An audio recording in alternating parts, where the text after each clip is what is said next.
Bismillahirrahmanirrahim. Assalamualaikum warahmatullahi wabarakatuh. Waalaikumsalam warahmatullahi wabarakatuh. Innal hamdalillah nahmaduhu wa nasta'inuhu wa nastaghfiruhu wa na'udzu billahi min sururi anfusina wa min sayyiati a'malina may yahdihillahu fahuwal muhtadi wa may yudlilhu falang tajida lahu waliya mursyida. Usikum wa nafsi bitaqwallah azza wa jalla faqad fazal muttaqun wal mu'minun haitsu yaqulullahu ta'ala ya ayyuhalladzina amanu taqullaha haqqa tuqatih wa la tamutunna illa wa antum muslimun. Faqala ya ayyuhalladzina amanu taqullaha wa qulu qawlan sadida yuslih lakum a'malakum wa yaghfir lakum dzunubakum wa may yuti'illaha wa rasulahu faqad faza fawzan 'azima. Faqala Rasul sallallahu alaihi wasallam ittaqillaha haitsuma kunta wa adbi'i sayyatal hasanata tamhuha wa khaliqin nas bi khuluqin hasanin. Faqala talabul ilmi faridatun ala kulli muslimin. Bapak Ibu hadirin jamaah majelis ilmu Masjid Al-Iman rahimakumullah. Alhamdulillah, bersyukur kita kehadirat Allah Subhanahu wa taala di kesempatan pagi hari ini kita dikumpulkan oleh Allah di tempat yang mulia ini, di salah satu dari rumah Allah Subhanahu wa taala yang tidak kita kehendaki di dalamnya kecuali kebaikan, kecuali zikrullah, zikir kepada Allah Subhanahu wa taala, kecuali ibadah. Yang mudah-mudahan kita bermohon kepada Allah Subhanahu wa taala, berharap kepada Allah dari apa yang kita upayakan ini Allah akan menjaga hati kita. Allah akan selalu menetapkan hati kita di atas Islam, ya, yang sehingganya kita untuk selalu menyandarkan diri kita kepada Allah, bertawakal kepada Allah, ya. Dan pentingnya atau perlunya kita untuk memahami diantaranya adalah kalimat la haula wala quwata illa billah, ya. Yang kalimat itu kalimat yang sering kita ucapkan, terutama untuk kita ucapkan ketika mendengar muadzin, ya, pada mengucapkan lafadz hayya 'alas shalah, hayya 'alal falah. Jawaban kita tidak sebagaimana yang diucapkan oleh muadzin, kecuali kalau pada waktu takbir syahadat kita kan untuk mengucapkan yang diucapkan oleh muadzin. Tapi ketika pada lafadz hayya 'alas shalah, hayya 'alal falah, maka kita untuk mengucapkan la haula wala quwata illa billah. Artinya apa Bapak Ibu rahimakumullah? Artinya bahwa bagaimana kita nanti untuk menyandarkan secara totalitas kepada Allah. Sahabat Abdullah bin Mas'ud radhiyallahu taala anhu menjelaskan yang dimaksud dengan la haula, ya, wala quwata illa billah itu ada makna tersendiri. Nah, sehingganya ketika nanti kita menyebutkan kalimat itu kita memahami, ya. Jadi beliau mengatakan adalah, ya, terkait dengan la haula, ya, itu beliau mengatakan adalah la haula fi tarki maksiatillahi illa fi ismatihi. Jadi tidak ada daya upaya kita tidak memiliki kemampuan, ya, dalam rangka untuk meninggalkan maksiat kepada Allah kecuali karena penjagaan Allah kepada kita.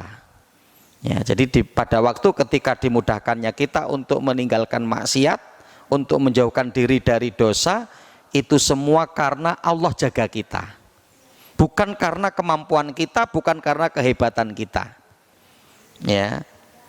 Nah, maka makna itu la haula itu artinya adalah ya, kita meminta kepada Allah agar Allah lindungi kita dari dosa, ya, dan di mana bahwa dengan kita mengucapkan la haula adalah penyandaran kita kepada Allah, bahwa diberikannya kemampuan kita untuk meninggalkan kemaksiatan itu pun karena penjagaan Allah kepada kita. Ya. Adapun wala quwata illa billah, wala quwata fi taatillahi illa fi maunatihi. Dan tidaklah kita memiliki kekuatan, kemampuan untuk melakukan ibadah kecuali atas dasar pertolongan Allah. Kalaulah Allah tidak menolong kita, berat ibadah ini. Ya, kalaulah Allah tidak menolong kita, maka berat untuk melakukan ketaatan ini. Ya. Kenapa kemudian Allah mudahkan kita? Karena Allah tolong kita, Allah bantu kita. Ya. Pilihan kita untuk menghadiri majelis ilmu atau pilihan ke tempat yang lain, ini banyak loh pilihannya. Ya, bahkan mungkin di rumah masih banyak PR, cucian belum selesai, ibu-ibu mungkin kan begitu ya. Ya, ada yang mungkin kemudian mau silaturahmi, ada yang mungkin seperti hari ini biasanya kondangan dan seterusnya. Tapi kita dimudahkan untuk bermajelis, berada di salah satu dari rumah-rumah Allah Subhanahu wa taala. Itu. Ya, begitu juga untuk kita melaksanakan sholat, kita untuk bersedekah, kita untuk menutup aurat dan seterusnya, diberikan kemudahan itu karena ya maunah, pertolongan dari Allah Subhanahu wa taala. Ya, sehingga mudah-mudahan kita mengikhtiarkan untuk akhdul asbab, kita mengambil sebab-sebab, ya. Ya, untuk baik maka datangi majelis-majelis yang baik, untuk agar hati nyaman ya maka baca Quran, untuk agar kemudian lisan terjaga ya gunakan untuk zikir, kan begitu. Itu sebagai akhdul asbab kita yang sehingga Allah berikan kemudahan kepada kita. Nah, shalawat beri salam semoga tetap tercurah atas Nabi kita Muhammad sallallahu alaihi wasallam, pada keluarga beliau, para sahabatnya, tabi'in, tabi'ut tabi'in, dan orang-orang senantiasa komitmen dalam menjalankan sunnah beliau sampai datangnya hari kiamat kelak. Allahumma la sahla illa ma ja'altahu sahla wa anta taj'alul hazna idza syi'ta sahla. Allahumma anfa'na ma 'allamtana wa 'allimna ma yanfa'una. Allahumma zidna ilma. Bapak Ibu rahimani wa rahimakumullah, sebagaimana kita lihat di slide-nya dan mungkin informasi flyer yang tersebar, kita insya Allah akan mengkaji satu tema prinsip kenyamanan hati di dalam berumah tangga. Bapak Ibu rahimani wa rahimakumullah, karena tentunya di dalam pernikahan kita, di dalam berumah tangga kita untuk mendapatkan kenyamanan hati. Ya, untuk apa kita menikah kalau ternyata tidak semakin nyaman? Untuk apa kita berkeluarga, berumah tangga, tapi ternyata semakin kacau? Ya, tidak mendapatkan ketentraman atau kenyamanan. Ya, karena ya diantaranya adalah ini yang kita cari di dalam berumah tangga kita, di dalam keluarga kita, adalah agar di mana kita mendapatkan dari kenyamanan. Karena ketika konsepnya itu benar, pasti akan terjadi seperti itu. Ya, jadi karena apa? Ketika kita berumah tangga, kita menjalankan perintah Allah. Kita melaksanakan dalil, ya, kita melaksanakan perintah yang ada dalam Al-Quran maupun di dalam hadis, yang tentunya dengan itu akan semakin menambah kebahagiaan kita, akan semakin menambah kenyamanan kita. Karena konsep ketika kita menjalankan Al-Quran maupun As-Sunnah, pasti kita akan mendapatkan kebahagiaan. Itu yang Allah Subhanahu wa taala sebutkan dalam surat Az-Zukhruf di ayat yang ke-44. Allah Subhanahu wa taala mengatakan, wa innahu ladzikrun laka wa liqaumika fasaufa tus'alun. Dan di mana ketika Allah mengatakan, dan sesungguhnya Al-Qur'an itu adalah untuk kebahagiaanmu wahai Muhammad dan untuk kebahagiaan kaummu. Itu. Dan nanti kamu akan dimintai pertanggungjawaban di hadapan Allah terhadap Al-Qur'an. Jadi Al-Quran ini yang diturunkan oleh Allah kalian ngerti dan kalian hari ini semua punya, itu kan? Yang bisa jadi artinya kalian membacanya, kalian mengerti artinya. Kemudian Al-Quran itu untuk apa? Apakah hanya sekedar untuk pajangan, hanya sekedar untuk bacaan?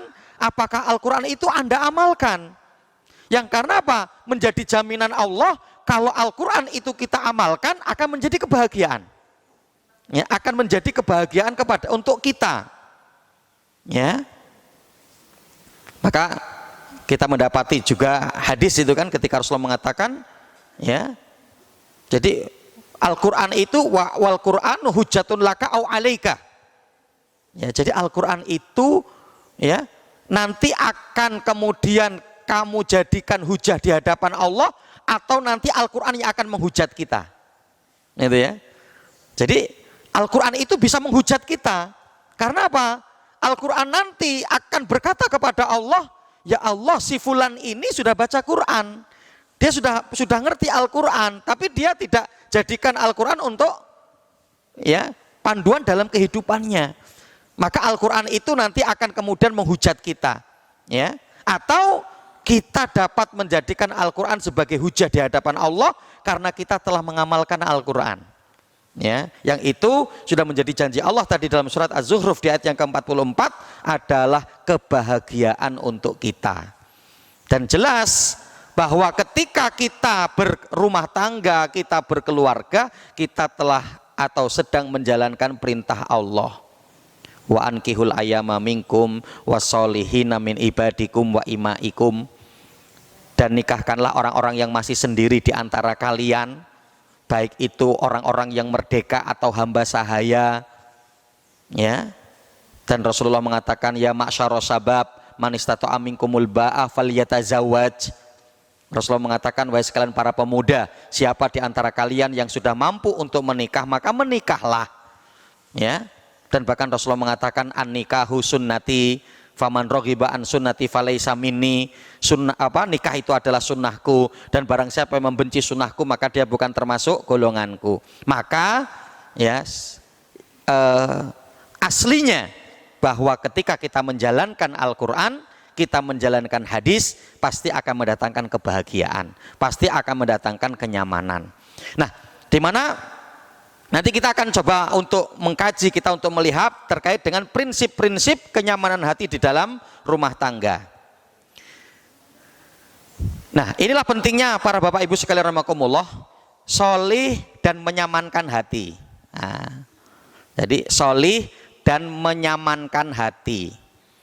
Karena kadang bisa jadi ada laki-laki yang solih tapi tidak menyamankan hati. Bisa jadi juga ada seorang wanita yang solihah tapi tidak menyamankan hati. Ya, maka yang kita cari itu adalah pasangan yang solih dan solihah dan menyamankan hati. Gitu ya. Maka nanti kita lihat di sini ada satu ungkapan yang disampaikan oleh Dr. Shalih bin Fauzan. Boleh bagi wanita menolak pinangan laki-laki yang soleh yang tidak memberikan kenyamanan hati. Nah, ya, ini ya. Kita lihat kalimatnya. Dr. Shalih bin Fauzan mengatakan, idza kunti latarghobina min zawaji sohsin fala isma alaiki, ya, wa in kana solihan. Ya. Jadi di situ katakan, wahai para wanita, apabila kamu tidak menyukai untuk menikah dengan seorang laki-laki, maka tidak mengapa kamu tidak menerima daripada pinangan laki-laki itu meskipun adalah wanita itu meskipun laki-laki itu adalah laki-laki soleh, gitu ya. Nah, jadi nanti kita juga perlu untuk memahami kaitan dengan hadis itu ya, tidak semata-mata gitu. Ketika ya hadis yang diarahkan kepada para ayah kan, orang tua ya, idza ja'akum man tardawna khuluquhu wa dinahu fazawijuhu fa in lam taf'al takun fitnatun fil ardi wa fasadun kabir. Ketika Rasulullah mengatakan, wahai para ayah, kalau ada laki-laki yang datang kepadamu untuk meminang putrimu dan ternyata laki-laki itu agamanya baik, akhlaknya baik, Maka apa? Nikahkanlah dia dengan putrimu, karena kalau tidak nanti akan terjadi fitnah yang lebih besar. Gitu ya. Nah itu tidak kita maknai hanya, oh orang itu orang soleh, suka ke masjid, suka ikut taklim, ya bukan. Tapi ada bangunan yang lain yang nanti perlu untuk kita perhatikan. Fa inna zawaj mabnaha ala ikhtiyari zawajin solihin ma'a ikhtiyahi nafsihi. Karena apa? Ketika seorang menikah itu memang yang kita pilih adalah pasangan yang solih, pasangan yang solihah, yang juga menenteramkan hati. Gitu. Karena apa? Ya artinya nanti untuk kita juga melihat adanya dari sisi kecocokan. Gitu ya. Adanya kita juga nanti melihat dari sisi kecocokan. Itu. Karena kan contoh ya. Jadi ketika mungkin kita bilang ke teman kita kalau di tempat kita mau ada kajian, kan begitu. Kita bilang, Pak, tolong carikan ustadz ya yang untuk bisa mengisi kajian di tempat saya. Itu. Nah, jadi di mana bahwa akhirnya kemudian orang tersebut mencarikan ustadz yang punya pondok pesantren, ustadz yang mungkin dari alumni Timur Tengah, bahasa Arabnya bagus gitu. Tapi apakah kemudian ketika akan mengisi di kampung tersebut itu cocok? Belum tentu, gitu kan? Yang karena di kampung itu ternyata majelisnya majelis umum, gitu kan? Orang-orang baru yang belum banyak mengikuti kajian, atau bahkan ada yang baru kali itu ikut kajian. Wah ternyata ustadznya ya ngisinya pokoknya full, itu kan dalil Al-Quran, Sunnah, kemudian penjabaran-penjabaran yang di situ tidak disisipi dengan lelucon, guyon atau apa, gitu kan? Sebetulnya apakah ustadznya buruk? Apakah ustadznya jelek? Bagus, materinya oke. Tapi kurang cocok ketika mengisi di tempat tersebut, kan begitu ya.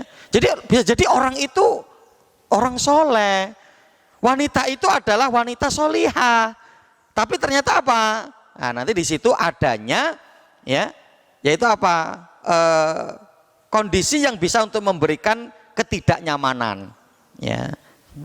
Jadi artinya bisa jadi ada seorang laki-laki yang solih, gitu kan? Ya laki-laki yang solih, ya ketaatannya bagus, bakti kepada orang tuanya bagus, gitu kan? Ya tapi ternyata mungkin ya dia nggak bisa kerja, gitu kan? Tahu-tahu dia datang kepada istrinya, Dek belikan rokok, loh kok bisa gitu ya? Ya minta belikan rokok, loh sampean ini emangnya siapa saya? Gitu ya? Nanti aku tak latihan silat, tak gulat sampean, gitu kan? Gitu ya? Nah bisa jadi artinya apa? Akan terjadi dari perkara-perkara seperti itu ya. Jadi mungkin ada yang orang itu solih tapi adabnya itu mungkin kurang, maksudnya pergaulannya itu kurang, gitu kan? Pergaulannya itu kurang ya. Jadi mungkin kalau makan di tempat umum, wah sembarangan nasinya sampai kesini-kesini, gitu kan? Mungkin ada, dan itu orang soleh, gitu loh. Yang sehingga ketika kita, ya Allah, ya dulu saya mendapatkan biodatanya itu laki-laki soleh, ternyata nek mangan ngene iki to, gitu kan? Ya karena mungkin dia dari desa, dari kampung, gitu kan? Maka akhirnya kemudian berprinsip besok kalau ada kondangan males bawa suami, gitu kan? Ya atau juga sebaliknya, gitu kan? Sebaliknya ada seorang laki-laki yang mendapatkan istri yang solihah, gitu kan? Tapi ketika ternyata di tempat umum ya tidak nyaman, gitu kan? Tidak nyaman. Ya, jadi apa-apa dikomentari, gitu kan? Kadang orang begitu ya. Kondangan itu apa-apa dikomentari, gitu ya. Ada lambang sari, ketika kemudian besar langsung, ya Allah ini kok bikin lambang sari besar, ini Bapak Sohibul Hajat menginginkan agar kita tidak makan yang lain, gitu kan? Karena makan lambang sari aja udah kenyang. Ya, ketika lambang sarinya gede dikomentari, ketika kecil apalagi, gitu kan? Ya Allah ini Sohibul Hajat ini pelitnya luar biasa, lambang sari kayak permen, gitu kan? Ya, jadi kadang kan repot gitu ya. Nah ketika aku mungkin ada seorang wanita yang gampang komentar, apa aja dikomentar, sehingga laki-laki gak nyaman. Apakah itu seorang wanita yang tidak solihah? Sebetulnya solihah, suka ngaji, auratnya tertutup dengan bagus gitu kan. Nah maka pentingnya di sini diantaranya adalah memang inti Bapak Ibu rahimakumullah, kita tidak menafikan terkait dengan pasangan yang solih, pasangan yang solihah, akhlaknya baik, akidahnya baik, ibadahnya baik, itu menjadi pilihan pertama kita, tapi juga kita untuk menyesuaikan yang akan memberikan kenyamanan untuk hati kita. Nah, itu ya. Nah ini, jadi bahkan Dr. Shalih bin Fauzan mengatakan boleh wanita itu menolak pinangan seorang laki-laki meskipun laki-laki itu soleh, tapi kalau nanti akan tidak memberikan ketentraman jiwa. Itu ya. Nah maka ini yang pertama. Kemudian yang kedua, melihat kepada kepribadiannya ya. Nah ini perkara juga yang sangat penting. Jadi nanti faktor pendukung untuk memberikan kenyamanan hati itu adalah kita melihat kepada kepribadian ya. Jadi ya kalau kita akan melihat dari level-level kepribadian itu kan, kalau dalam konteks syar'i kita bisa melihat Khulafa Rasyidin ya. Khulafa Rasyidin itu sebagian para ulama menjelaskan lengkap kepribadian gitu kan. Kita lihat seperti Abu Bakar ya. Abu Bakar itu prinsipnya kuat ya. Abu Bakar itu lembut ya. Abu Bakar itu sempurna, pinginnya pokoknya sempurna gitu kan. Maka Abu Bakar kan dapat atau bisa untuk menginfakkan semua hartanya kan, karena pingin sempurna gitu kan, pingin sempurna. Maka ini bisa dilakukan oleh sahabat daripada Abu Bakar As-Siddiq ya. Kita bisa mendapati Umar. Umar itu kan tipe seorang yang tegas ya, keras, tegas. Itu sahabat Umar Ibn Khattab ya. Kemudian kalau sahabat Utsman, dia lebih pemalu ya. Sahabat Utsman kan terkenal lebih kepada pemalu. Kalau Ali ceria, ya pokoknya seneng, ya semua pokoknya dibuat happy lah, seneng, kayak gampang guraunya, gitu ya. Nah maka apa? Di sini perlu juga kita untuk memperhatikan terkait dengan pasangan kita itu adalah dalam hal ini kepribadiannya. Karena kalau sama-sama kepribadian seperti Umar, wah itu luar biasa itu. Istrinya seperti Umar, suaminya seperti Umar. Wah pokoknya sampai tetangga itu akhirnya yang mengundurkan diri itu tetangganya, nggak nyaman. Lah kenapa? Saya dengar ribut terus. Kenapa? Sama-sama kerasnya, gitu kan? Sama-sama pingin mimpinnya, sama-sama pingin ngaturnya, gitu kan? Atau juga ada yang tipe damai, gitu kan? Tipe damai itu ya diem, gitu kan? Jadi rumah itu sepi, gitu kayak nggak ada orang. Padahal ya ada, suami istri itu ada, gitu kan. Nah maka ikhwan fillah rahimani wa rahimakumullah, tipe damai itu yang bisa untuk menikah dengan tipe seperti apapun ya. Tipe damai dengan tipe atas, kemudian sama-sama tipe damai gitu. Tapi kadang kalau sama-sama tipe damai itu kadang untuk suksesnya susah gitu ya. Jadi kalau ada orang kayak gitu udah pokoknya makan apa adanya ya nrimo gitu kan. Yang kemudian rumah berantakan nrimo, itu sama-sama karena memiliki karakter yang sama, gitu kan? Memiliki karakter yang sama. Maka akan menjadi pasangan yang cocok itu ketika suami memiliki karakter atau kepribadian yang level tinggi, memimpin, mengatur, mengarahkan, mencukupi, kadang begitu. Ya, sedangkan istri adalah tipe damai, itu gampang itu, ya kan? Diatur pokoknya ya terserah mamas, saya ikut mamas, saya sebagai seorang istri taat kepada mamas gitu. Selain dia ngerti dalil, tapi secara kepribadiannya memang sudah begitu, gitu kan? Secara kepribadiannya sudah begitu. Atau kadang sebaliknya, istri yang tipe pemimpin, suami yang tipe damai, ada juga. Gitu. Pokoknya istri itu ngikut aja gitu ya. Tapi dalam perkara ini istri harus lebih banyak adabnya, gitu kan? Meskipun kalau dia minta sesuatu pasti dikasih. Karena apa? Suaminya damai, suaminya nggak pingin ribut, nggak pingin cekcok gitu kan.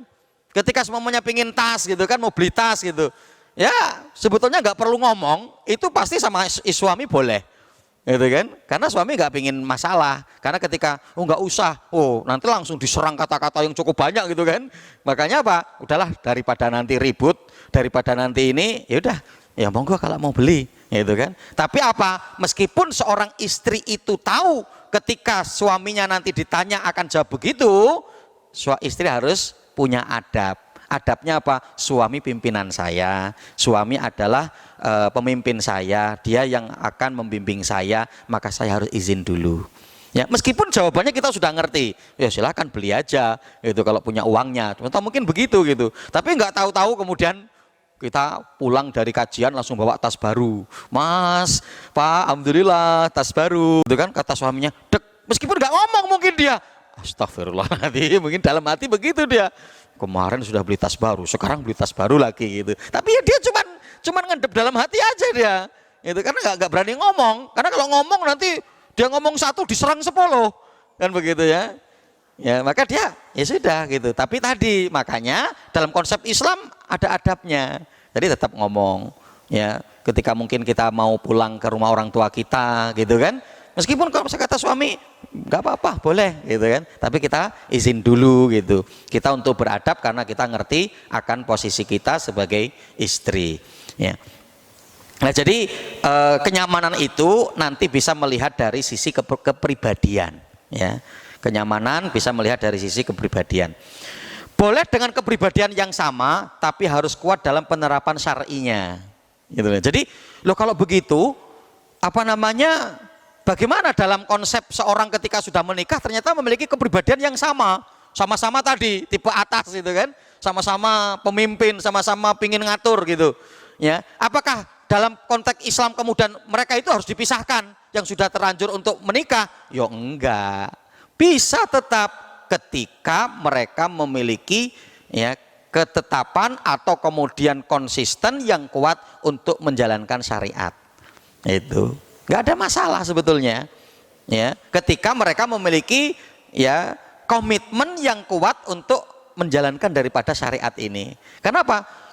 Ketika memiliki komitmen yang kuat kan ngerti adabnya gitu ya. Ketika sudah ngerti adabnya ya insya Allah gampang gitu. Jadi tinggal nanti pengarahannya gitu loh, pengarahannya ya. Artinya pengarahannya itu maksudnya begini, di mana ketika seorang istri juga berkepribadian pemimpin, suami juga begitu, ya tinggal untuk memimpin di tingkat levelnya. Itu istri dipimpin oleh suami, istri memimpin anak-anak. Ketika istri memiliki kemampuan atau kelihayan untuk mengatur, mengarahkan, memimpin, ya pimpin anak-anaknya. Itu jangan sampai istri mimpin suami. Nah ini kan ya, karena apa? Dalam level apa namanya tingkatan apa namanya keorganisasian dalam pemerintahan juga kan begitu sih. Jadi artinya apa? RT, apakah dia bukan pemimpin? Pemimpin. RW, bukankah dia pemimpin? Pemimpin. Kepala desa, apakah dia bukan pemimpin? Pemimpin. Bupati, bukankah dia pemimpin? Pemimpin. Gitu kan? Wali kota, apakah dia bukan pemimpin? Pemimpin. Tapi kan mereka memiliki ranah masing-masing. Gitu kan? Yang akan kemudian menjadi masalah kalau RT ngatur kepala desa, kan nggak ketemu, gitu kan? Kalau ketika RT ngatur masyarakatnya, boleh, nggak apa-apa.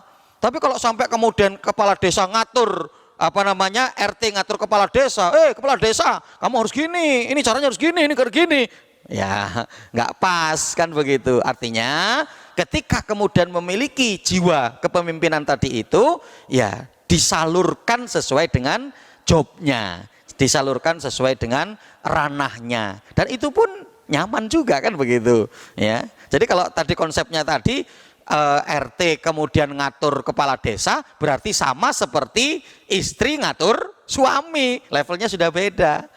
Ketika istri bilang, saya ini pemimpin loh mas, saya ini bisa ngatur, bisa mengarahkan, bisa kemudian memanage, iya, atur, arahkan anak-anakmu, manage anak-anakmu, belajarlah kamu berorganisasi dengan anak-anakmu, atau apa nanti untuk memimpin pengajian, ngatur masyarakat, yuk kita adakan arisan dan seterusnya mungkin lah gitu ya.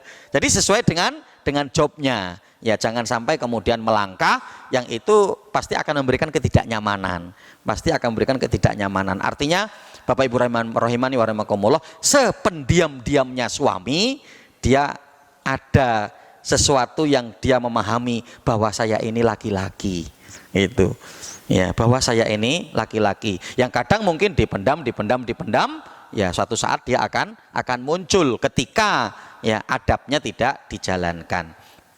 Nah Bapak Ibu rahimani wa rahimakumullah, tanda-tanda ketidaknyamanan. Ya, tanda-tanda ketidaknyamanan. Bagi ibu-ibu yang memiliki anak bujang atau anak gadis, ini sebetulnya sangat dipentingkan. Bagaimana nanti kita untuk mencarikan pasangan untuk putra dan putri kita. Ya, bagi ibu-ibu yang mungkin bapak-bapak sekalian yang ada pada perkara-perkara ini, nanti kita ada solusinya di akhir. Itu. Jadi tidak kemudian, oh berarti saya nggak nyaman ini sama istri, oh berarti saya ini termasuk yang nggak nyaman sama suami.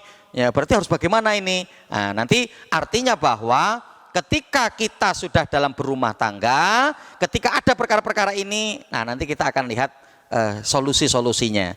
Tapi kalau seumpamanya kita untuk anak kita atau ada yang hadir di sini yang belum menikah, nah maka nanti bisa untuk lebih benar ke depannya gitu ya, agar mendapatkan pasangan yang solih dan solihah dan memberikan kenyamanan itu ya, karena di dalam pernikahan kita untuk mendapatkan kebahagiaan dan kenyamanan tadi itu. Yang pertama, sulit membayangkan masa depan. Jadi ciri kalau dalam rumah tangga tidak nyaman dengan pasangan, sulit membayangkan masa depan. Ya Allah, ini masa depan saya mau kayak mana? Ya, saya nanti mau seperti apa? Istri ke depannya nanti bagaimana? Nanti kalau punya anak seperti apa? Itu kok nggak terbayang gitu loh. Karena yang selalu muncul adalah ketidakcocokan. Gitu kan? Karena ketidakcocokan. Sehingga untuk membayangkan masa depan itu sulit. Gitu ya.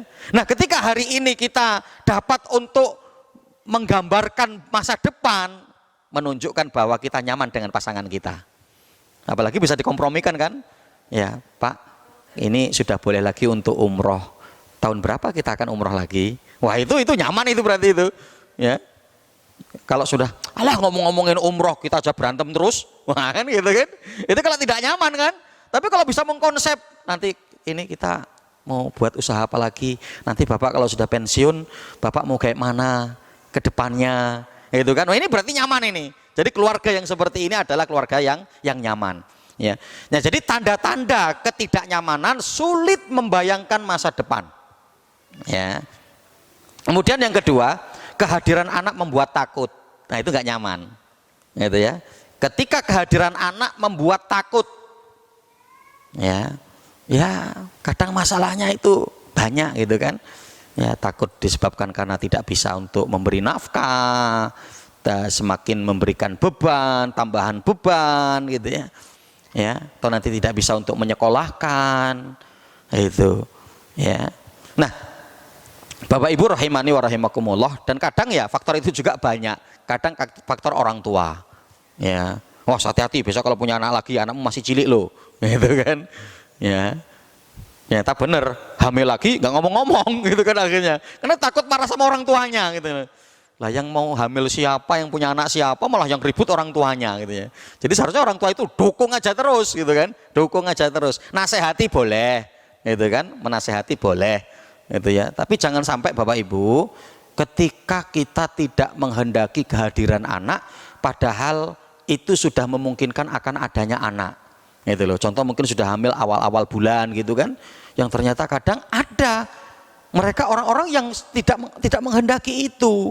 Padahal Masya Allah, saya sudah sekian kali mendapati dan itu memberikan masalah kepada anak, baik fisikisnya ataupun fisiknya. Ya, jadi nanti ada fisiknya yang lemah, ada fisiknya yang kurang. Karena apa? Seolah-olah kehadiran anak tersebut dulu tidak dikehendaki, itu kan? Jadi apa? Ketika ternyata mungkin datang bulan sudah terlambat, kemudian bahkan cek itu positif, langsung alhamdulillah bersyukur kepada Allah. Sudah yang seharusnya ada itu kan. Kalau gara-gara mamas ini, lo gara-gara mamas, ya kamu juga mau gitu kan. Wah, akhirnya malah saling menyalahkan. Terus siapa yang salah? Gitu kan? Ya. Padahal kita sudah rapi loh Mas, tapi kok kebobolan. Nah, dan seterusnya lah istilahnya gitu ya. Ya mungkin kalendernya yang salah ya, mungkin ada yang pakai kalender, ada yang lain sebagainya lah ya gitu ya. Nah, maka Bapak Ibu rahimani wa rahimakumullah ya. Jadi ya dalam surat Al-Isra ayat 31 kan jelas Allah mengatakan ya wala taqtulu auladakum khasyata imlak nahnu narzuquhum wa iyyakum inna fi qatlihim kana hit'an kabira. Allah sudah mengatakan jangan sekali-kali kamu membunuh anakmu. Wala taqtulu auladakum khasyata imlak. Karena kamu takut tidak bisa memberi makan mereka. Apa kata Allah? Nahnu narzuquhum wa iyyakum. Yang memberi rizki kamu dan anakmu itu aku, kata Allah. Gitu kan?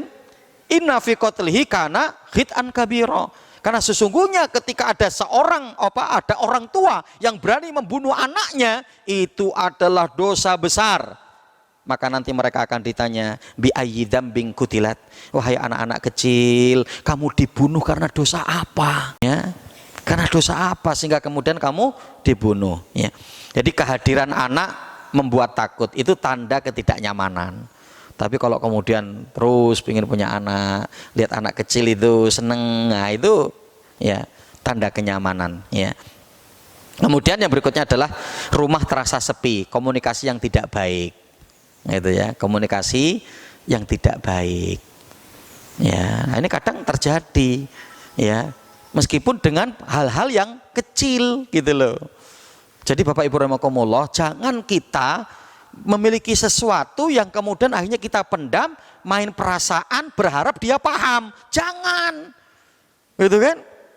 Yang ketika mungkin suaminya ketika ke masjid begitu, istrinya sudah nunggu di rumah karena nanti mau diajak belanja atau diajak pergi ke mungkin apotik atau apa gitu kan. Ternyata suaminya sholat maghrib tidak langsung pulang, gitu kan? Tidak langsung pulang karena ketemu sama temannya atau ngobrol gitu kan. Ya, ketika ternyata pulang, suaminya dimarah-marah. Kok nggak cepet pulang sih? Ya, coba kalau cepet tadi pulang, habis maghrib itu pulang, gitu kan? Ya kata suaminya, saya ketemu teman, saya ngobrol, saya santai-santai. Lah emangnya kenapa? Ya saya kan pingin ke warung gitu kan, saya kan pingin belanja. Lah kok kenapa nggak ngomong? Ya kan begitu. Coba kalau sebelum berangkat ngomong gitu kan. Kadang perkara seperti ini kan komunikasi sih sebetulnya. Gitu kan, komunikasi. Gitu ya. Wong kada Bapak Ibu rahimani wa rahimakumullah, ada satu kisah itu ya. Suami istri itu mau bercerai gara-gara apa? Gara-gara obat nyamuk. Masya Allah. Gara-gara obat nyamuk menjadikan suami istri itu mau bercerai. Ketika datang kepada seorang ustadz, problemnya itu apa sebetulnya sih? Gitu ya. Jadi ceritanya itu di mana ketika setiap hari yang menghidupkan obat nyamuk itu istrinya. Gitu loh. Nah, pada waktu ketika istrinya ketiduran, capek, gitu kan? Nah, ternyata obat nyamuk itu belum dihidupkan. Suaminya ketika bangun, loh, kok obat nyamuk belum dihidupkan? Maka suaminya lah yang menghidupkan. Nah, setelah itu pikir istrinya, suaminya sudah tobat, mau ngidupin obat nyamuk sekarang, gitu kan? Akhirnya apa? Dia diem setiap hari gak ngidupin obat nyamuk. Ya akhirnya suaminya, ya akhirnya kemudian dia dongkol, Dek, kok obat nyamuk nggak selalu dihidupkan? Loh, bukannya Mamas sudah sudah sadar untuk bisa menghidupkan obat nyamuk, kan begitu ya? Yo enggak, waktu dulu itu karena kamu ketiduran, maka aku yang menghidupkan obat nyamuk. Berikutnya ya kamu lagi yang untuk menghidupkan. Loh, sekarang kok malah saya suruh yang menghidupkan obat nyamuk terus? Hanya menyebutkan obat nyamuk aja kok harus saya? Nafkah saya, hidupkan obat nyamuk saya. Kenapa masalah ini terjadi? Karena komunikasi. Coba kan kalau suaminya yang laki kan bilang, Dek, Masya Allah tadi malam itu ya mungkin adik ketiduran, kecapean, ya akhirnya obat nyamuk belum dihidupkan, maka saya menghidupkan obat nyamuk. Itu ya besok ya kamu lanjutkan lagi untuk menghidupkan obat nyamuk. Oh iya, kan komunikasi gitu kan. Atau ketika kemudian besoknya kok dia nggak menghidupkan istrinya itu, ya dia tanya, Dek, obat nyamuk kok nggak dihidupkan? Loh, bukannya Mamas ya kemarin sudah menghidupkan, terus sekarang Mamas yang akan menghidupkan terus? Yo enggak, kemarin karena kamu ketiduran. Nanti untuk masalah urusan obat nyamuk kamulah, atau nyuruh anak-anak gitu. Jangan saya juga harus ngidupin obat nyamuk dan lain sebagainya. Nah ini kan kaitan dengan komunikasi. Kadang perkara sepele, maka ya lebih baik begitu. Ketika kita punya unek-unek apa dalam keluarga kita, sampaikan. Meskipun realisasinya nanti apakah besok atau kapan, nggak ada masalah. Yang penting sudah kita ucapkan. Jangan kemudian pakai perasaan, pakai ya mungkin dia sudah bertobat, mungkin dia sudah berubah, mungkin dia nggak kayak gitu. Jangan, harus kita sampaikan, gitu kan? Kenapa? Yang akan dihukumi itu kan secara dohirnya. Ya, contoh kadang kan begitu. Ya, ada seorang yang dia ngesen ke kanan, padahal dia mau belok kiri, gitu kan? Wah itu kan bikin kacau yang belakang gitu kan? Ya, ketika ditanya, Bu, kayak mana sih Bu, ngesen kanan tapi malah belok kiri? Kata dia, ya terserah isi hati saya, kata dia. Ya kan repot.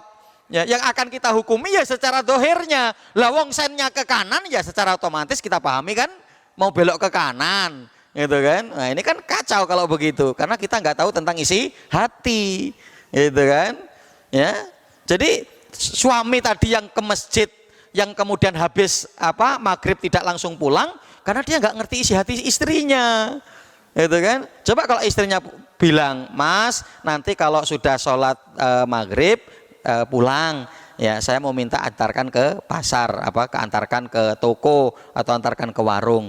Oh iya kan ngerti. Jadi habis itu ya pulang. Ternyata ketika nggak pulang suami ngambek di rumah, istrinya ngambek, merengut. Ya suami pulang habis sholat isya, karena dari sholat maghrib langsung ke isya karena ngobrol sama temennya, pulang-pulang tahu-tahu merengut. Ngapa tuh dia merengut?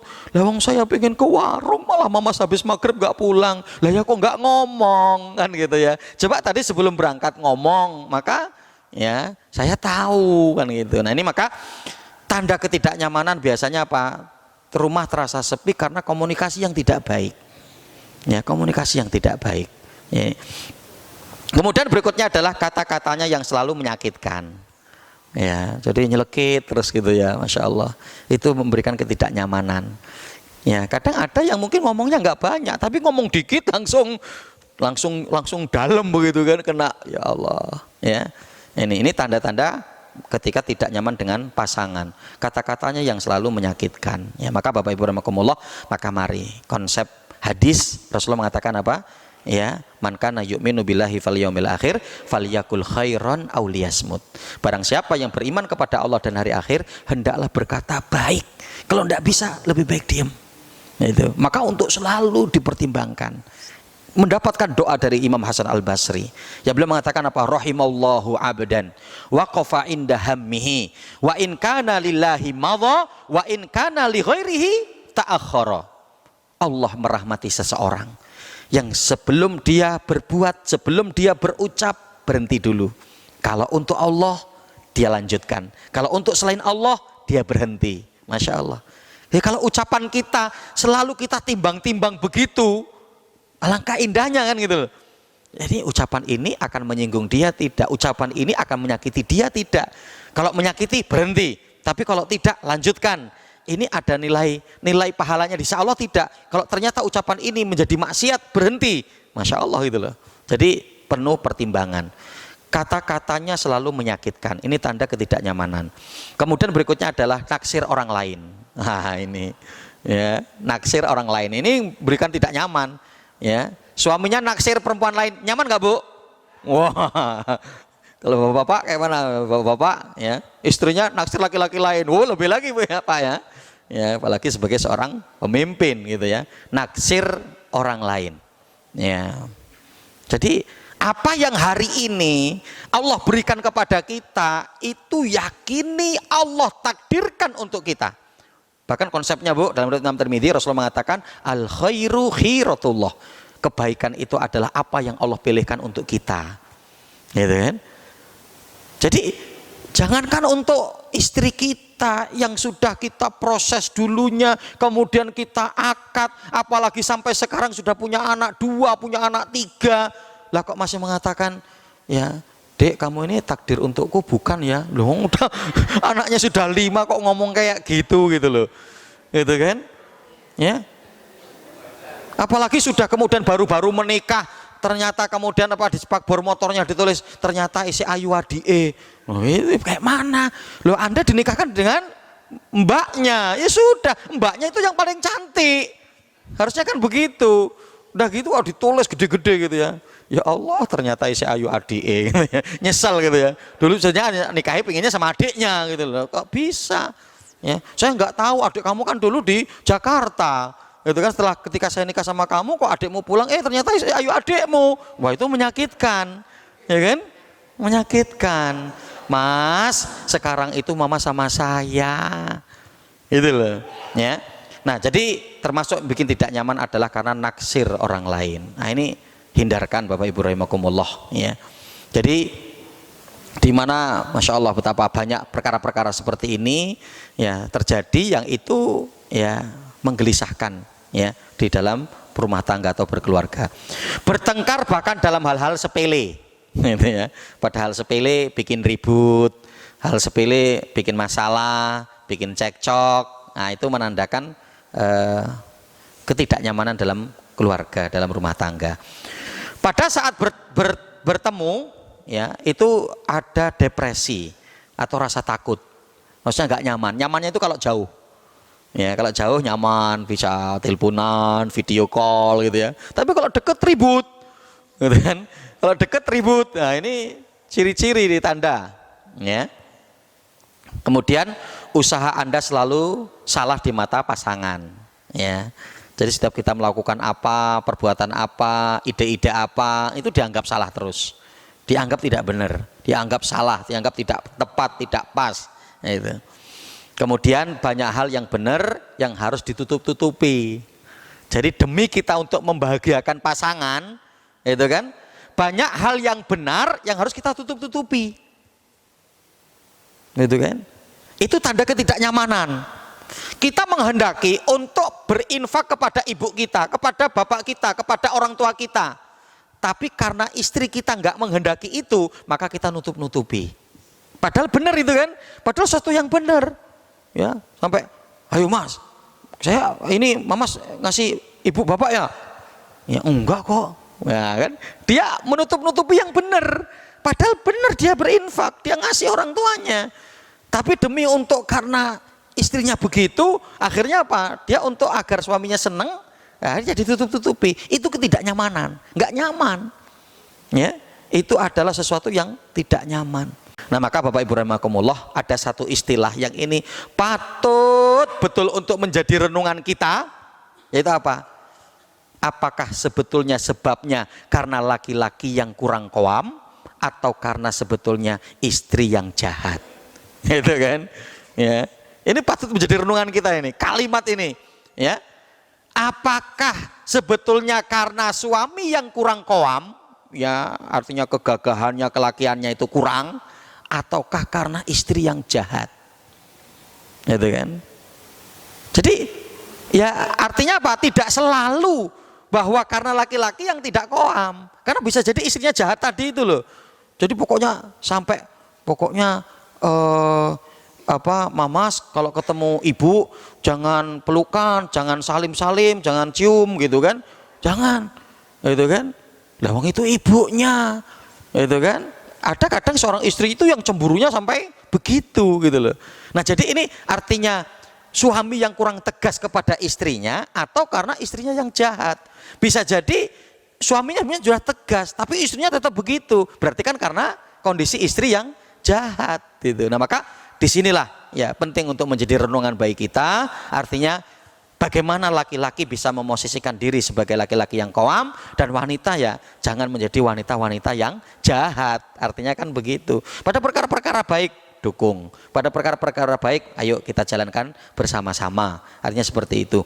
Banyak hal yang benar yang harus ditutup-tutupi. Nah, ini menunjukkan ketidaknyamanan. Dia hanya mau diperjuangkan, tapi tidak mau memperjuangkan. Ya, jadi maunya dibela, maunya dipenuhi, maunya kemudian diperhatikan, maunya dicintai, tapi tidak mau mencintai, tidak mau memberi, tidak mau membela dan seterusnya. Nah, ini tanda ketidaknyamanan. Dia hanya mau diperjuangkan. Kemudian kamu tidak menjadi dirimu sendiri. Nah, kadang gitu. Ya, kamu tidak menjadi dirimu sendiri. Ini tanda ketidaknyamanan. Ya, jadi harus untuk seperti orang lain gitu. Ya, istri di hadapan suaminya harus menjadi seperti seorang lain, atau suami ketika di hadapan istrinya harus seperti orang lain. Itu ya. Nah, ini ya jadilah diri kita sendiri. Ya. Yang jelas karena kita sudah dibekali ilmu, dibekali adab, dibekali akhlak, ya udah kita untuk seperti itu gitu. Tapi jangan kita untuk menjadi orang lain, jangan. Jadilah diri kita sendiri. Karena kalau kita harus selalu menjadi seperti orang lain, pas kita nanti lupa, wah kan repot itu. Ya, Oh ternyata aslinya mamas kayak gini toh. Oh ternyata aslinya adik kayak gini toh. Nah, itu ya sudah. Tapi tadi pentingnya kita untuk terbekali dulu dengan ilmu dan adab dan akhlak. Maka kita menjadi diri kita sendiri ya akan baik. Karena apa? Sudah terhiasi tadi dengan akhlak dan adab yang baik. Ya. Solusi. Nah ini Bapak Ibu rahimani wa rahimakumullah. Ya. Solusinya untuk seperti apa? Ya. Yang pertama, ya. Kuatkan niat lurus, ya. Kuatkan niat yang lurus, ya. Jadi ya ketika tadi sama-sama kita ternyata ibu mungkin merenungkan dan saya tidak berharap bahwa dalam keluarga bapak ibu adalah tadi adanya ketidaknyamanan, ya. Saya yakin, saya berhusnudzon bahwa kita semua dapat kenyamanan. Kalaupun mungkin ada perkara-perkara yang memang belum nyaman, maka apa? Solusinya adalah kuatkan niat yang lurus. Untuk apa kita berumah tangga? Untuk apa kita berkeluarga? Untuk apa kita menikah? Itu kan? Ya. Sehingga apa? Perkara-perkara tadi itu memberikan ketidaknyamanan karena apa? Masih adanya unsur-unsur dunia yang kita harapkan. Kan begitu. Tapi kalau kita sudah meniatkan lurus lillahi ta'ala, untuk Allah semata yang kita lakukan, maka insya Allah poin-poin tadi itu akan kemudian dapat diatasi dengan baik, ya, dapat diatasi dengan baik. Kenapa kok tidak memberikan kenyamanan? Bukankah contoh yang tadi itu kan mereka akan tidak nyaman, akan depresi, takut kalau dekat, gitu kan? Lah kenapa? Karena kan justru kita itu butuh pasangan, kita itu ketika kemudian seorang laki-laki butuh dekat dengan istri sehingga dia kemudian menjadi nyaman. Seorang istri juga butuh suami sehingga ketika adanya suami dia menjadi nyaman. Kan begitu. Ya, kenapa? Ya karena kita hanya menjadi ridho Allah. Ya, kita meluruskan daripada niat kita untuk mencari keberkahan, ya. Jadi perkara-perkara kecil itu akan menjadi kecil. Ya, perkara-perkara kecil itu akan menjadi kecil. Kemudian yang kedua, bersepakat diatur dengan syariat. Itu bersepakat diatur dengan syariat. Ini untuk menjadi bismillah, menjadi komitmen kita, ya. Jadi untuk selalu dalam rumah tangga kita itu adalah bagaimana menurut Al-Quran, bagaimana menurut Sunnah, bagaimana menurut akhlak Islam, bagaimana menurut adab Islam. Itu Rasulullah itu kan diturunkan firman Allah dalam surat Al-Kahfi ayat yang ke-28, ya. Wasbir nafsaka ma'alladina yada'una rabbahum bil ghadati wal asyi yuriduna wajha wala ta'du aynaka anhum turidu zinatal hayatid dunya wala ta'du aynaka anhum turidu zinatal hayatid dunya, ya. Ya. Wala tabi pada ayat ini di mana Allah Subhanahu wa taala mengatakan, jadi pada waktu itu Rasul sallallahu alaihi wasallam itu sedang membuat halaqah, majelis dengan para sahabat yang notabene budak, kalangan orang-orang fakir, kalangan orang-orang miskin. Ketika Rasulullah sedang berada di majelis, datang tamu-tamu agung, orang-orang Quraisy itu, tokoh-tokoh, ya, tokoh-tokoh. Yang ketika itu Rasulullah tetap bermajelis dengan mereka. Jadi kan tidak langsung kemudian yang ini ditinggalkan kan, Allah ini budak, ini karena fakir miskin, maka apa? Saya tak milih mereka lah, tak menghormati mereka, saya tak sambut mereka, saya tak obrolin mereka. Yang ini kemudian ditinggalkan. Rasulullah tidak melakukan itu. Kenapa? Karena syariat memerintahkan untuk seperti itu. Bersabarlah kamu untuk berdakwah kepada mereka, itu kan?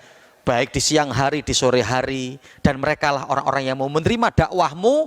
Maka apa? Janganlah kamu palingkan matamu untuk mendapatkan perkara dunia tadi. Jadi akhirnya kemudian yang tadi ini kita tinggalkan, milih tamu-tamu yang mulia, tamu-tamu yang agung, tamu-tamu yang istimewa. Tidak seperti itu. Maka konsep yang dilakukan oleh Rasulullah adalah tetap seperti apa sesuai dengan syariatnya. Kalau untuk mengikuti hawa nafsu, lebih mengikuti tadi kan, menerima dari tamu-tamu yang mulia, tamu-tamu yang agung, tamu-tamu yang istimewa, yang bisa jadi nanti mereka membawa oleh-oleh yang bagus juga, membawa oleh-oleh yang banyak gitu. Tapi Rasulullah tidak melakukan itu. Yang penting bagaimana menurut syariat, itulah yang untuk dilakukan. Bersepakat diatur dengan syariat. Maka bahkan tadi ketika adanya seorang yang mendapatkan tipe yang sama, mungkin sama-sama tadi ya, tipe keras, pemimpin, kemudian mengatur itu akan bisa berjalan kalau sepakat diatur berdasarkan syariat. Begitu juga mungkin yang tipe damai itu berkembangnya sangat susah. Ya, tapi kalau laki-laki ngerti, oh saya ini kan laki-laki, saya harus mencari nafkah, saya harus mencukupi, saya harus keluar, ya, saya harus membahagiakan anak dan istri dan seterusnya. Itu selesai kalau dia memahami syariat.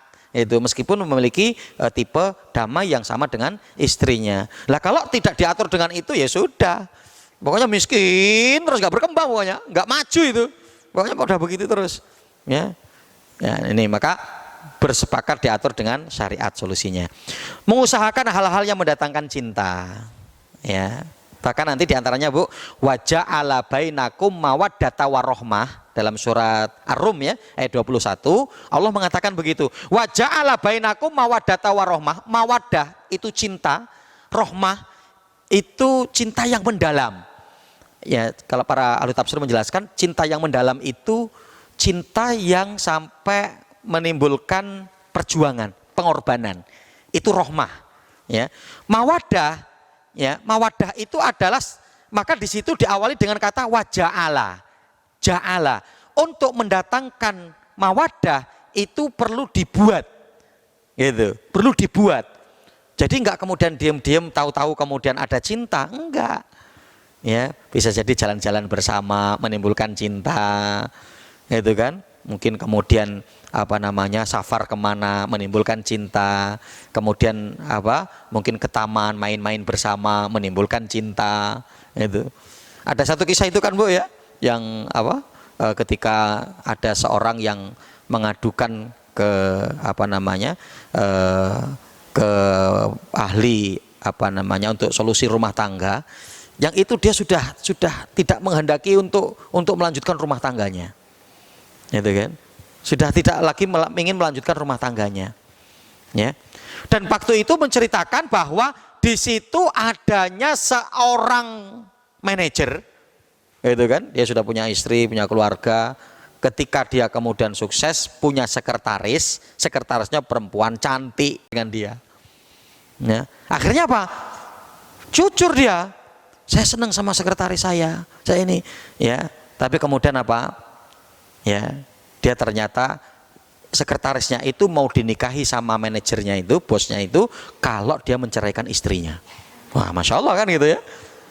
Waktu itu dia utarakanlah itu kepada istrinya, wah istriku, saya ada sekretaris yang saya jatuh cinta kepada dia, saya suka sama dia, tapi saya untuk menikahi dia, untuk menceraikan kamu.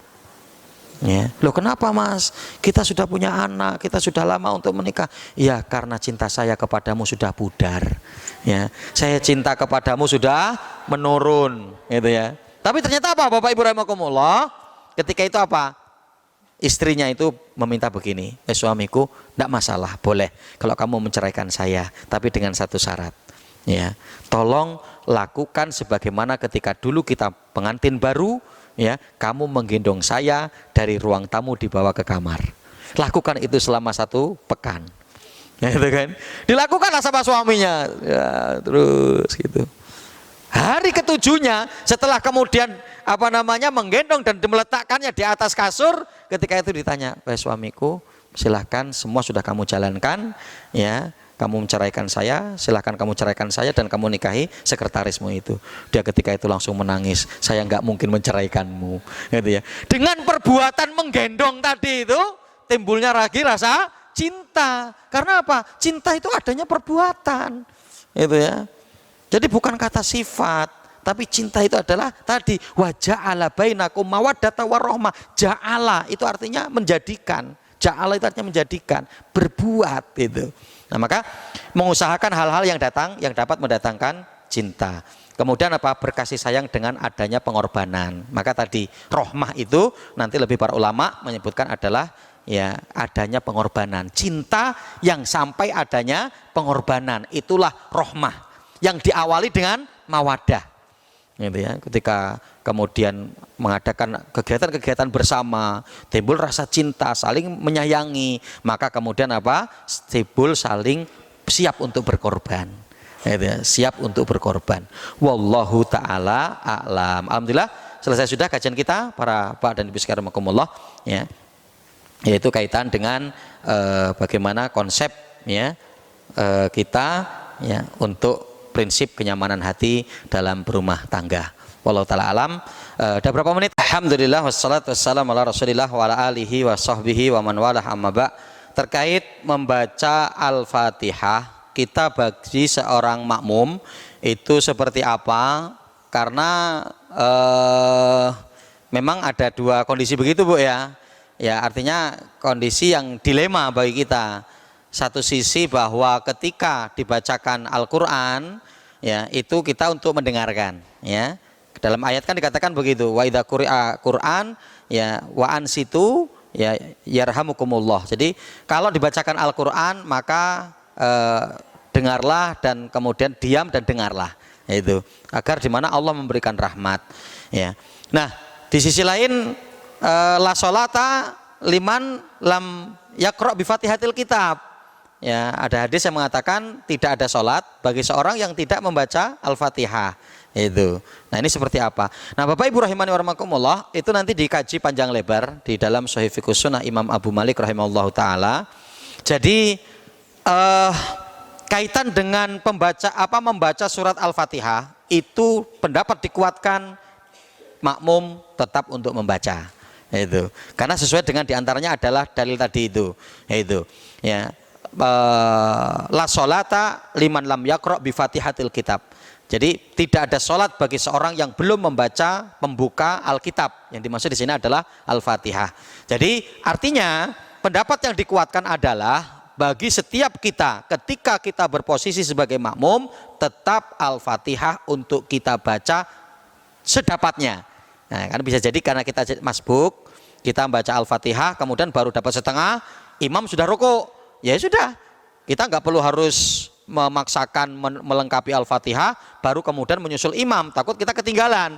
Kita mau rukuk, imam nanti sudah bangkit, jadi kita kejar-kejaran terus gitu kan, karena itu. Maka ya sedapatnya. Nah, pemosisiannya nanti dalam Shahih Fiqhus Sunnah itu pun dijelaskan, kita membaca Al-Fatihah setelah imam selesai membaca Al-Fatihah. Itu. Maka seyogianya imam itu kan tidak langsung ketika setelah selesai Al-Fatihah tidak langsung membaca surat itu, tapi untuk membaca Al-Fatihah untuk berhenti sejenak, memberikan kesempatan jamaah untuk membaca Al-Fatihah meskipun itu tidak terlalu panjang. Sehingganya ketika nanti imam sudah memulai untuk membaca surat, membaca ayat, mungkin kurang-kurang dikit lah, gitu kan? Maka tidak mendengarkannya tidak banyak. Itu. Maka kapan posisi makmum untuk membaca Al-Fatihah? Pada waktu setelah imam selesai membaca Al-Fatihah. Waladdallin, amin. Nah, ini baru kesempatan makmum untuk membaca Al-Fatihah. Sehingga Al-Fatihah tetap bisa terbaca, itu kan? Dan setelah itu kita berhenti untuk mendengarkan imam, apa yang dibaca oleh imam itu. Nah, jadi konsepnya seperti itu, Bu. Jadi nanti ketika meskipun imam sudah memulai membaca ayatnya, tidak masalah, kita sempurnakan aja Al-Fatihah kita. Tapi setelah kita selesai baca Al-Fatihah, kita langsung diem, khusyuk, konsentrasi mendengarkan bacaan ayat dari imam. Kayak begitu, Bu. Wallahu taala a'lam. Wa ala alihi wa sahbihi wa man walah, amma ba'. Ya, jadi nanti dalam proses ta'aruf dan pemilihan kita untuk pasangan anak-anak kita itu seperti apa? Ya tentunya kan patokan kita tadi jelas, Pak, ya, yaitu kesolehan, ketakwaan, ya, kemudian akhlaknya, ya. Maka Imam Hasan Al-Basri ketika ditanya oleh bapak-bapak tua, wahai Imam, saya punya anak putri yang sudah siap untuk menikah, saya harus nikahkan dia dengan siapa? Maka beliau mengatakan, nikahkan dia dengan orang yang bertakwa, ya, karena ya, ketika ternyata anak putri putrimu itu cocok untuk dia, maka dia akan menyayangi putrimu. Tapi kalau tidak, maka di mana dia akan tidak berbuat dolim. Itu, dia tidak akan berbuat dolim. Itu. Nah, nanti maka konsep-konsep atau prinsip-prinsip yang bisa untuk kita terapkan diantaranya adalah kesekufuan, itu, Pak. Jadi nanti di dalam pernikahan itu ada istilah sekufu. Itu sekufu. Sekufu itu penyesuaian dari sisi duniawinya, dari sisi lahiriahnya, dari sisi dohiriahnya. Ya, itu diantara arti adalah kesekufuan. Kita nanti akan lihat dari situ. Ya, jadi contoh, dan itu nanti sudah untuk dibicarakan. Mudah-mudahan ketika meskipun mungkin tidak begitu, tapi itu sudah menjadi satu komitmen. Sehingga kalau sudah menjadi komitmen kan, ketika ada apa mereka bisa sampai saling sabarnya lebih besar gitu. Tapi kalau sudah kita konsepkan kesekufuan juga di awal, maka insya Allah ini akan lebih memberikan kenyamanan lagi. Jadi contoh, putri kita itu adalah seorang dokter, nah gitu kan. Ya setidaknya suaminya nanti begitu. Atau kalaupun tidak, mungkin di jurusan yang lain tapi setingkat lah gitu, selevel. Karena kalau nanti tidak, putri kita seorang dokter, ya istrinya petani, gitu kan, cuma lulus SMP mungkin kan gitu kan. Nah ini kan kesekufuan juga tidak terdapat dari sisi kesekufuan. Nah maka apa? Ini nanti akan jadi masalah itu. Nah maka nanti kita akan bisa melihat dari sisi itu. Maka nanti kan contoh bagaimana sebenarnya anak kita yang laki-laki gitu kan, anak kita yang laki-laki bagaimana dengan dia menurut kamu? Sudah menenteramkan hati belum? Ada kecenderungan belum kamu sama dia? Oh ada. Nanti ditanya juga begitu. Oh ada, itu kan. Takut artinya tadi ya, ketika mungkin suaminya ganteng, perempuannya jelek, atau sebaliknya perempuannya cantik gitu, istrinya suaminya masya Allah gitu kan. Nah ini kan artinya perlu adanya kesekufuan tadi gitu, adanya perlu kesekufuan. Kecuali tadi, apakah hal seperti itu nggak bisa? Bisa, tapi ketika ada pembicaraan awal gitu kan, kamu itu mau dapat kayak gitu, kayak mana? Nggak apa-apa, gitu kan. Yang laki-laki, kamu itu istrimu kayak gitu itu, nggak apa-apa, yang penting perempuan. Wah ya sudah, kalau memang sudah kaidahnya yang penting perempuan, anak kita putri juga gitu kan, itu biasa-biasa aja loh, calon suamimu kayak mana? Nggak apa-apa, yang penting laki-laki, nah gitu kan, ya sudah, berarti kan gitu. Nah kan nanti kita akan bisa melihat dari situ faktor pendidikan, faktor kemudian lingkungan, keluarga gitu kan, yang mungkin anak kita anak kota, kemudian ternyata calonnya itu desa. Nah itu nanti kita melihat dari sisi itu juga adanya ketidakkesekufuan. Maka nanti untuk diberikan hal itu mudah-mudahan akan memberikan satu kenyamanan. Dari faktor-faktor dunianya pun sudah juga untuk kita perhatikan.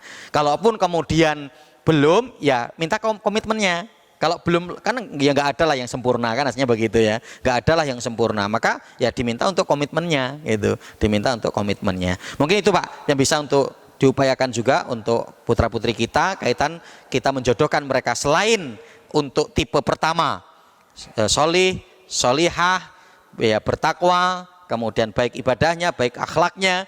Nah maka baru yang lain itu adalah untuk penyesuaian.